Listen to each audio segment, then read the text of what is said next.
오늘 함께 묵상할 하나님의 말씀은 룻기 2장 17절부터 23절입니다. 룻이 밭에서 저녁까지 줍고 그 주운 것을 떠니 보리가 한 에바쯤 되는지라.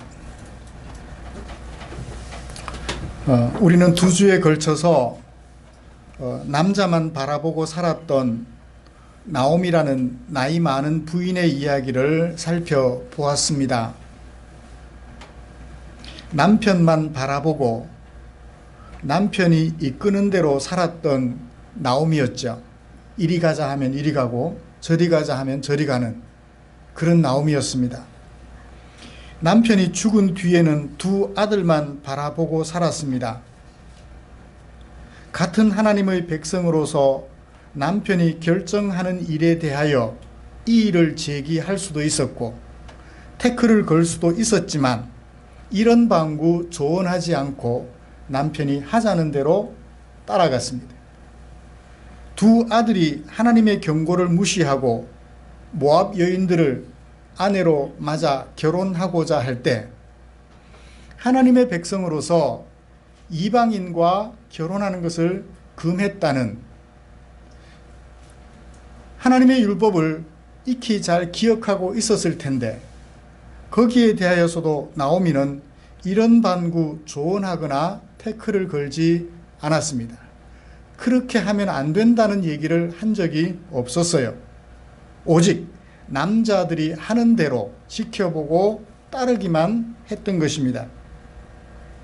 결국 나오미는 몸은 살았지만 죽은 자가 되고 말았죠. 혈혈단신, 홀로 남아서 미래를 더 이상 기대할 수 없는 그런 나머지 인생을 앞에 남겨놓고 있었습니다. 그런 가운데 자기 백성을 돌보시는 하나님을 바라보게 되었죠. 하나님께서는 그런 나오미를 버리지 않으시고 돌보아 주셨습니다. 이스라엘의 회중에 들 수 없다고 경고하셨던 모압 여인이며 또한 나오미의 며느리이기도 했던 그 룻을 통하여서 하나님께서는 나오미를 돌보아 주셨습니다. 하나님께서는 베들레헴으로 돌아가는 나오미에게 롯을 동행자로 붙여주셔서 함께 돌아가게 하셨지요. 사랑하는 성도 여러분, 지난 한 주간 동안 몸은 살았지만 죽은 자 같이 되었던 나를 돌보아 주신 그 하나님을 묵상하며 지내보셨나요? 죽은 자 되었던 나를 하나님께서 보살펴 주셔서 주의 품에 안아 생명 있게 해주신 그 하나님을 묵상해 보셨나요? 그 하나님과 동행하고 있다 생각하시니 어떤 느낌이 들던가요? 이런 하나님의 돌보심에 매우 민감한 성도가 있는가 하면 하나님의 돌보심에 대하여 전혀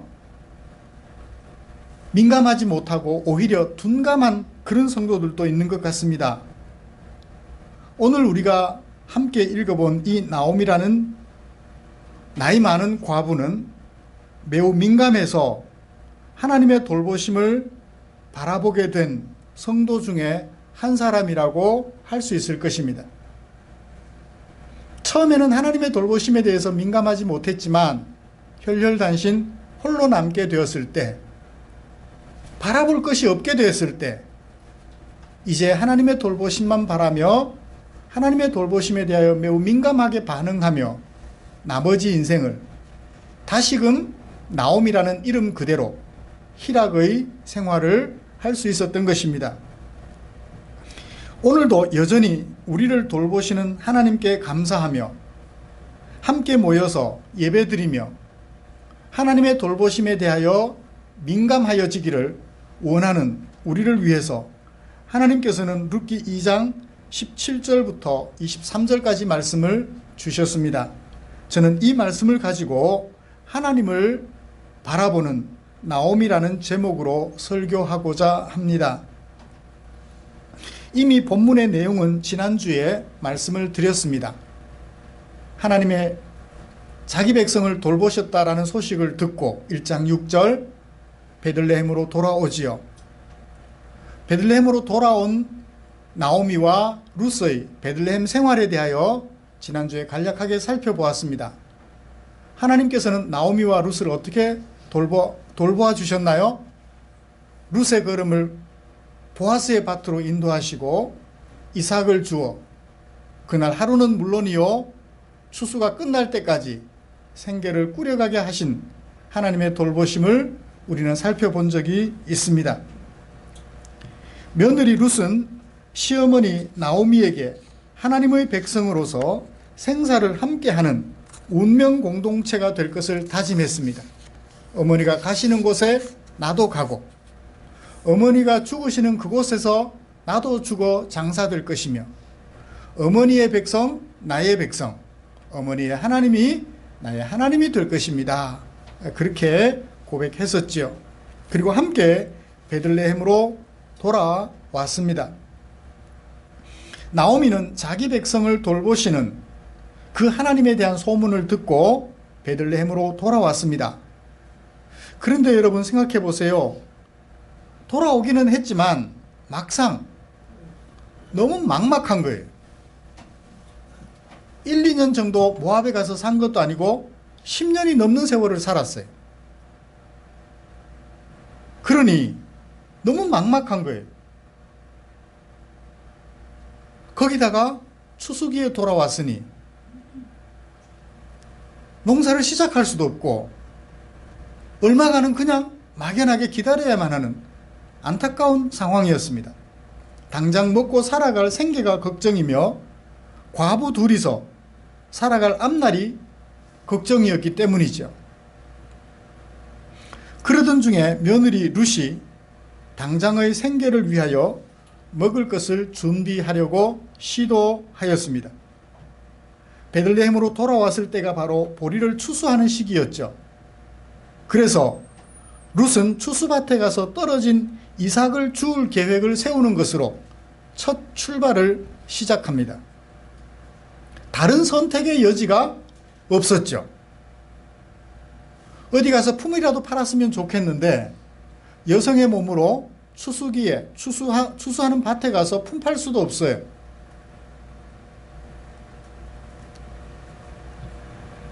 하나님을 믿으며 운명 공동체로 살겠다고 다짐했던 룻은 그렇다고 집에 머물러 있을 수도 없었습니다.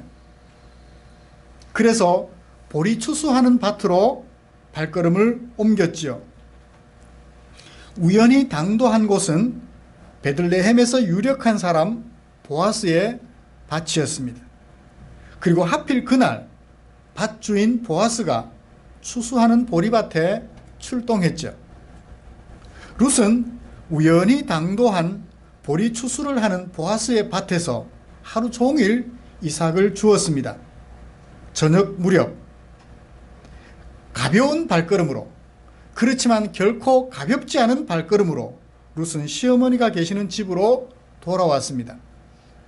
왜 가벼운 발걸음이죠? 먹을 것을 얻었잖아요.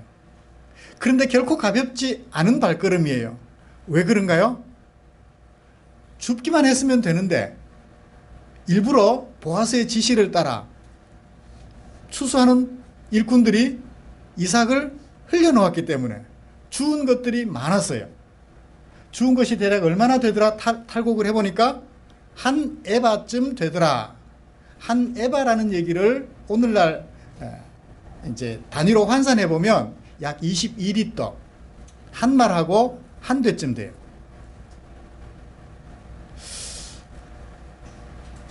보리 한 말 한 대. 이효진 집사님,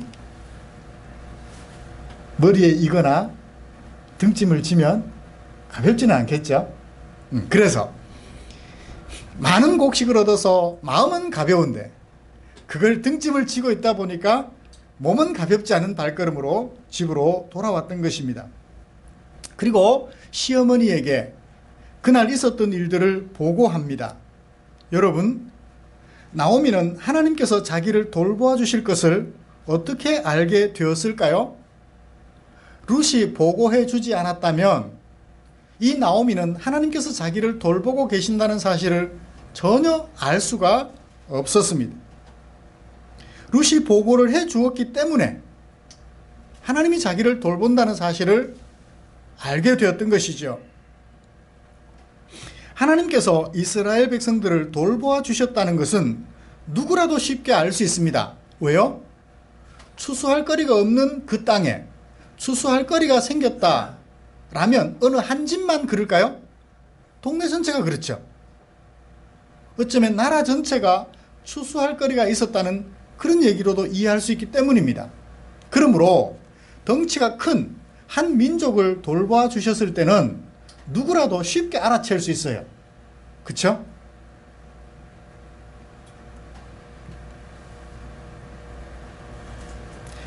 (1장 6절을) 보시면 그 여인이 나오미가 모압 지방에서 들었다. 무엇을 들었어요? 여호와께서 자기 백성을 돌보시사 베들레헴 사람들에게 양식을 주셨다라는 소식을 들었다.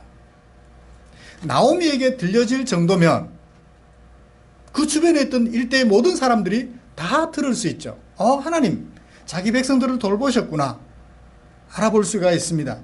그러나 이 나오미가 자신을 돌보아 주실 것을 어떻게 바라볼 수 있었을까요? 이스라엘 백성들을 보살펴 주신 것은 분명한데 나는 어떻게 보살펴 주실까?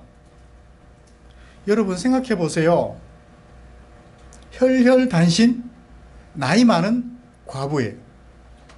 다시 재혼을 해서 남편이 되어줄 만한 친척이 없어요. 어디에 있으니까? 모압 땅에 있으니까.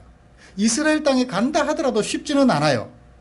거기다가 아이를 더 이상 낳아서 기를 수 없는 나이예요. 하나님의 은혜로 아브라함의 아내 사라에게 태를 열어서 아이를 낳게 하시면 모르겠지만 그 외에는 방법이 없어요. 나오미가 룻에게 얘기한 것이 있습니다. 만일 혹시나 내가 아이를 낳아서 기른다고 하자. 그 아이가 자라서 며느리 룻에게 남편 역할을 할 것 같으면 룻이 또 나이가 들어서 할머니가 돼서 아이를 낳을 수 없게 된다. 그런 얘기를 한 적이 있지 않습니까? 그러므로 이 나오미는 하나님께서 자기를 어떻게 돌보실까 기대하기가 쉽지 않았어요. 하나님의 돌보심을 기대한다는 것은 나오미의 입장에서는 쉽지 않아요. 당장 먹을 거야 어떻게 해결할 수 있겠지만 나이가 드셨다 할지라도 나이가 들었다 할지라도 당장 먹을 것이 어떻게 해결할 수 있지만 미래가 없는 거예요. 미래가 없는 거죠. 특히 남자 중심의 사회에서 남자 없는 여자의 인생이란 말로 표현할 수 없는 거죠. 나를 돌봐주신다고? 하나님이 어떻게 돌봐주시지? 앞이 캄캄했어요. 그래도 하나님이 자기 백성을 돌보셨다 하니 그곳에 가서 먹을 거리라도 해결하자 그런 마음으로 베들레헴에 돌아갈 뿐이었던 것입니다. 근데 하나님께서 누구를 곁에 붙여주셨나요? 룻이라는 젊은 모압 여인 며느리를 붙여주셨어요. 그런데 가만히 생각해 보니까 그 며느리가 어디 사람이에요? 모압 여인이에요. 하나님께서 일찍이 모세를 통하여서 가나안 땅에 들어가거든 이방인과 통혼하지 말라고 신신당부하셨어요. 왜냐하면 그들과 통혼하면서 그들을 따라 우상을 섬기게 되고 하나님을 진노하게 할까 걱정되기 때문에 할 수 있으면 이방인과 결혼하지 말라고 하셨어요. 거기다가 그 여인은 어디 출신이라고요? 모압 출신이라고. 여러분 모압 족속이 어떤 족속이에요? 창세기에 돌아가서 아브라함 때 조카 롯이 있었습니다. 롯이 살던 소돔과 고모라에 죄악이 심하여 하나님께서 징벌을 하시죠. 소돔과 고모라를 없애버리십니다. 그때 롯과 두 딸이 하나님의 은혜로 피신하여 산속에 들어가서 생명을 구하게 됩니다. 롯이 포도주에 취하여 벌거벗은 몸으로 자고 있을 때 두 딸들이 이런 생각을 하게 되죠. 우리가 다른 사람과 결혼하여서 살아갈 수가 없다. 그러니까 아버지의 씨를 받아서 표현이 되나요? 아버지와 관계하여서 아이를 낳아서 그 아이를 키우며 살아가자. 그렇게 낳은 아이 중에 큰 딸이 낳은 아이가 바로 모압이라는 아이예요. 그의 후손들을 모압 족속이라 그럽니다. 거기까지도 좋아요. 그 후에 이스라엘 백성들이 애굽 생활 430년을 마치고 가나안 땅으로 돌아올 때, 출애굽하여 돌아올 때 모압 땅을 지나가게 돼요. 모압 왕 발락이 거짓 선지자 발람을 불러서 이스라엘 백성들을 저주하게 했습니다. 그 일로 인하여 하나님께서는 모압 족속에 대하여 경고하시기를 저들을 결코 이스라엘의 회중에 들이지 말라. 저들을 결코 이스라엘의 회중, 하나님의 백성 그 무리 속에 들이지 말라고 얘기를 하셨습니다. 자, 나오미가 룻을 데리고 가면서 그런 말씀들을 혹여라도 생각하게 되었다면 앞이 캄캄한 거예요. 나를 하나님이 돌보셔서 젊은 며느리를 동행하게 해주신 것은 감사한데 이스라엘의 회에 들이지 말라고 한 그 모압 여인이란 말이에요. 긴가민가하며 이국리 저국리 하며 내게 과연 하나님의 돌보심이 가능할까 반신반의하는 거예요.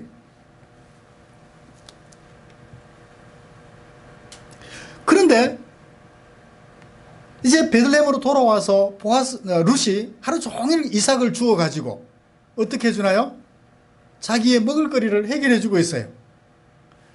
미래는 바라보기 좀 어렵지만 뭐가 해결이 돼요? 먹을거리가 해결이 돼요. 하나님께서 나를 돌보시고 있기는 하나보다 누구를 통하여? 룻을 통하여 조금씩 하나님의 돌보심을 느껴가는 것 같아요. 그러다가 오늘 2장 말미에 나오미가 룻에게 기가 막힌 지시를 합니다. 보실까요? 22절 23절 다 같이 한 번 더 읽어볼까요? 나오미가 며느리 룻에게 이르기를 내 딸아 너는 그의 소녀들과 함께 나가고 다른 밭에서 사람을 만나지 아니하는 것이 좋으니라 하는지라. 이에 룻이 보아스의 소녀들에게 가까이 있어서 보리 추수와 밀 추수를 마치기까지 이삭을 주우며 그의 시어머니와 함께 거주하니라. 그 22절에 다른 밭에서 사람을 만나지 아니하는 것, 여기 사람은 남자를 말해요. man, woman이 아니라 man을 말해요. 혹여라도 다른 남자 만나지 말라. 누구를 생각하고 있는 걸까요? 재혼할 경우를 생각해서 보아스를 생각하고 있는. 뭔가 희망을 이때부터 분명하게 가지기 시작한 것 같아요. 지금까지 룻은 불안했어요. 아까 말씀드렸듯이 이방 여인인데다가 또 하필 모압 여인이에요. 그래서 희망을 가지려다가도 희망을 꺾어버릴 수 있었는데 그 추수 시작하던 첫날, 이삭을 주우러 가던 첫날에 사건을 보고받은 나오미는 하나님이 이 룻을 통하여 자기를 돌보실 것 같다라는 확신을 가지게 돼요. 하나님의 돌보심에 대하여 매우 민감하게 되죠. 지금부터는 어떻게 그렇게 민감하게 반응할 수 있었는지 그 원인을 세 가지로 살펴보면서 오늘 설교를 마무리하고 우리도 이 하나님의 돌보심에 대하여 민감하게 우리 자신을 성찰해보는 그런 성도들이 되기를 바라며 설교를 마치게 될 것입니다. 베들레헴으로 돌아오기는 했어요. 룻과 함께 동행했지만 하나님께서 어떻게 자신을 돌보아 주실지 전혀 알지 못하는 상황에 처했습니다. 10여 년 넘는 모압에서의 생활로 인하여 나오미는 판단력이 흐려진 상태에 처했을 거예요. 궁지에 몰리면 사람들이 보통 어떻게 돼요? 판단력이 흐려지고 바보처럼 돼요. 내가 뭘 해야 될지 모르는 거예요. 당황이 돼서. 그런데 룻의 보고를 듣는 순간 나오미의 정지됐던 머리가 핑핑 돌아가기 시작한 것 같습니다. 다음 세 가지 룻의 보고를 나오미가 집중해서 듣더니 거기서 희망을 찾은 것 같아요. 아, 하나님이 나를 돌보고 계시는구나. 확신을 가지게 되는 것 같습니다. 그 첫 번째, 2장 3절을 보면 룻이 보아스의 밭에 당도했는데 어떻게 당도하게 되었다고요? 접속 부사 하나가 앞에 있죠. 우연히라는 말이에요. 이 우연히라는 말을 어떻게 이해해야 할까요? 하나님을 알지 못하는 사람들은 뭐로 볼까요? 운이 좋았다. 운이 좋았다. 좋은 사람 만나는 운이 좋았다. 그렇게 아마 평가할 것 같아요. 이 우연히라는 말은 공교롭게도 라는 뜻이에요. 다시 말하면 어떤 일을 의도하고 하지 않았다는 뜻을 가지고 있죠. 나오미와 룻이 이제 기업 물을 자, 자신의 가정을 책임져 줄 보아스라는 사람을 생각하고 계획을 세워서 룻을 그 집 밭에 보냈다는 게 아니라는 거예요. 그러면 누가 룻의 발걸음을 보아스의 밭으로 인도했다는 얘기인가요? 나오미가 의도한 것이 아니라면 하나님이 의도하시고 인도하신 거죠. 이 우연이라는 말이 사람의 입장에서 보면 나오미가 의도한 바가 아니지만 하나님의 입장에서 보면 하나님께서 의도적으로 룻의 발걸음을 인도하신 것처럼 보여주고 있습니다. 그 보고를 룻이 나오미에게 해요. 내가 오늘 당도하여 이삭을 주었던 그 밭은 보아스의 밭입니다. 라고 보고를 하게 돼요. 어디서 주었느냐? 어디서 일했느냐? 룻이 말합니다. 오늘 일하게 한 사람의 이름은 보아스니이다. 순간 나오미의 머릿속에는 그 누구의 이름이 떠올랐을 거예요. 보아스? 우리 친척인데? 그리고 그가 우리의 기업을 물러줄 친척인데? 생각을 하는 거예요. 기업을 물은다는 것은 맨 마지막에 살펴보도록 하겠습니다. 그 다음 룻이 무엇을 보고하나요? 20절을 보시면 나오미가 그렇게 말을 해요. 보아스가 이삭을 줍게 했다고? 그가 여호와께 복받기를 원한다. 그가 이렇게 살아있는 자와 죽은 자에게, 살아있는 자는 누구? 자신과 룻. 죽은 자는 누구? 엘리멜렉. 남편 엘리멜렉과 두 아들. 남편과 두 아들을 생각해서 자신과 며느리 룻을 보살펴주는 그에게 은혜 베풀기를 하나님께서 그가 은혜 베풀기를 그치지 않는구나 감동하는 거예요. 그러면서 한마디 슬쩍 남겨놓는 것이 있습니다. 뭐라고요? 기업 물을 자 중에 하나다라는 생각을 하는 거죠.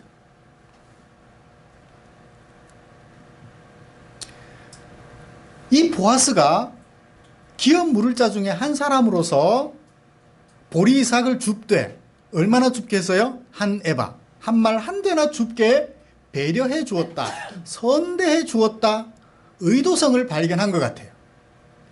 여러분 생각해 보세요. 내가 추수하는 보리밭에, 내 밭에 이웃 사람이 와서 이삭을 줍는데 한 대나 두 대 주워 가는 것도 아니고 한 말 한 대를 주워 가요.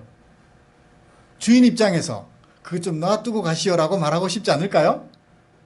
그런데 의도적으로 흘려놓아서 한 말 한 대를 주워가게 했단 말이에요. 이건 보아스의 의도적인 선대다라는 생각을 하게 될 수 있죠. 그 순간 나오미는 이 보아스가 기업 물을 자 중에 한 사람으로서 기업을 무르는 자가 되어 주었으면 좋겠다라는 결심을 한 것 같아요. 그러면 기업 물을 자란 무슨 뜻을 가지고 있을까요? 설명을 드리겠습니다.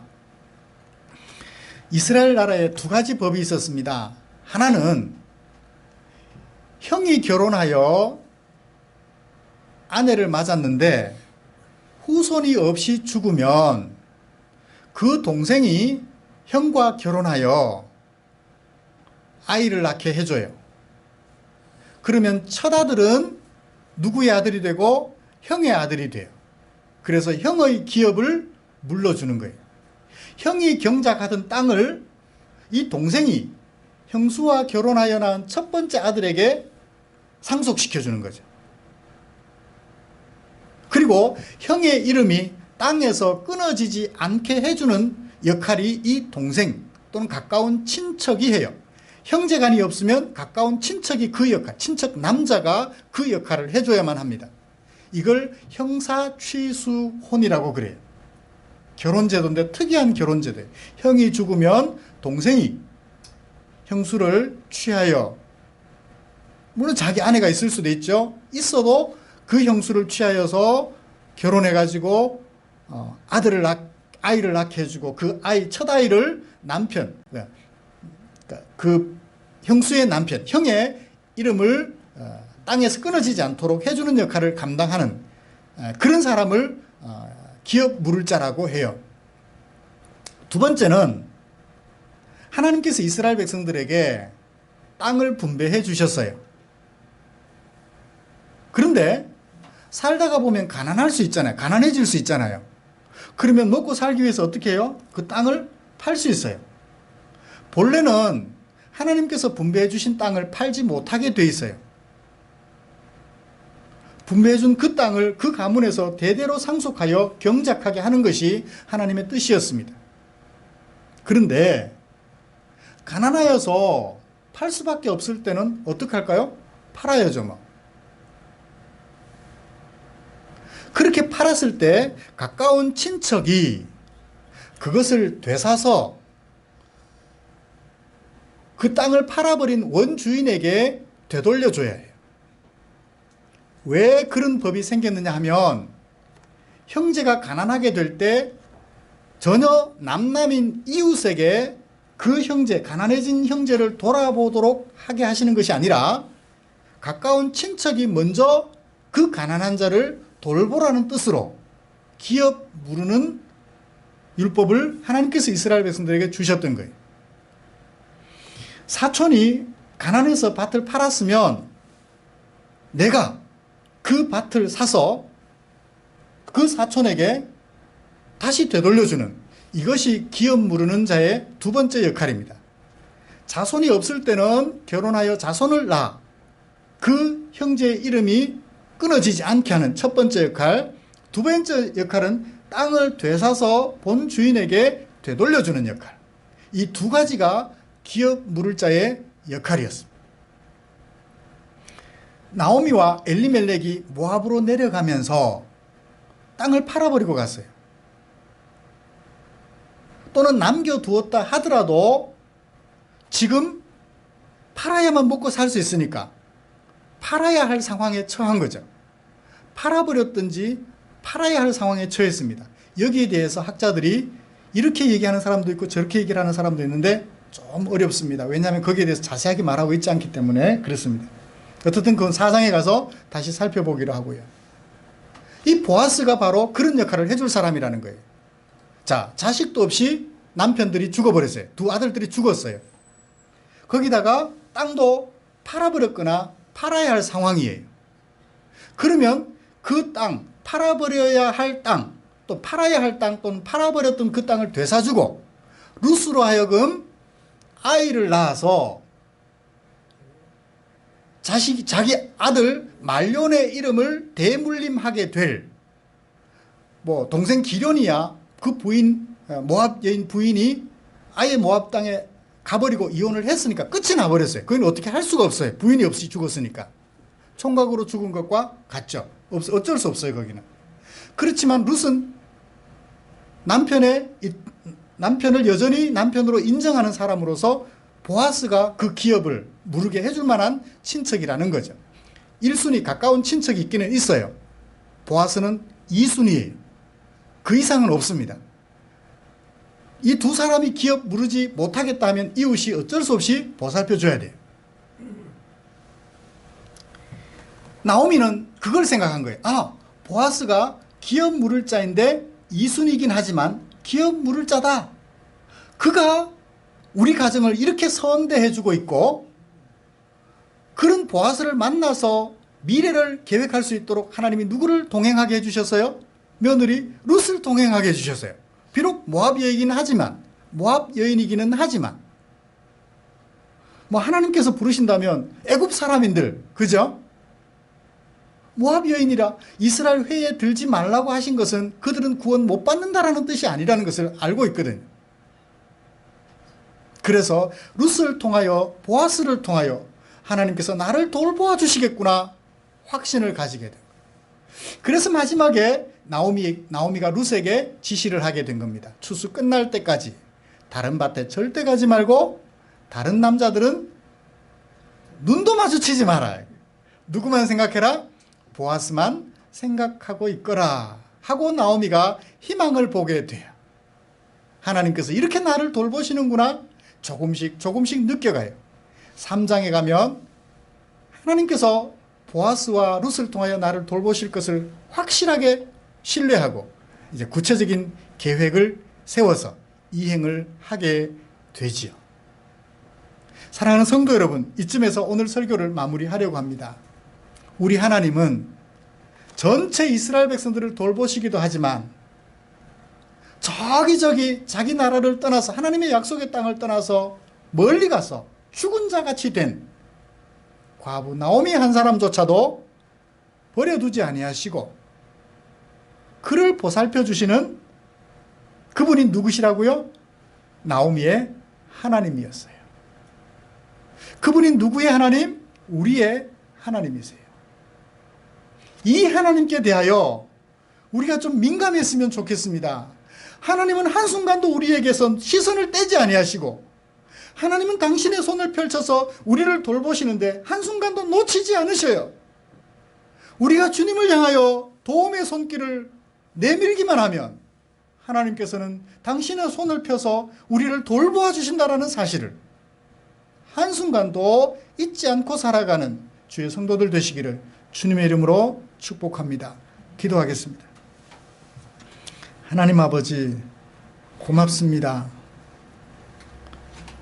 누가 신경 쓰지 않아도 그래서 이방 땅에서 소리 없이 죽음을 맞아도 누구 한 사람 안타까워할 사람이 없었을 텐데 그런 나오미를 하나님께서는 버리지 않으시고 끝내 돌보아 주셨습니다.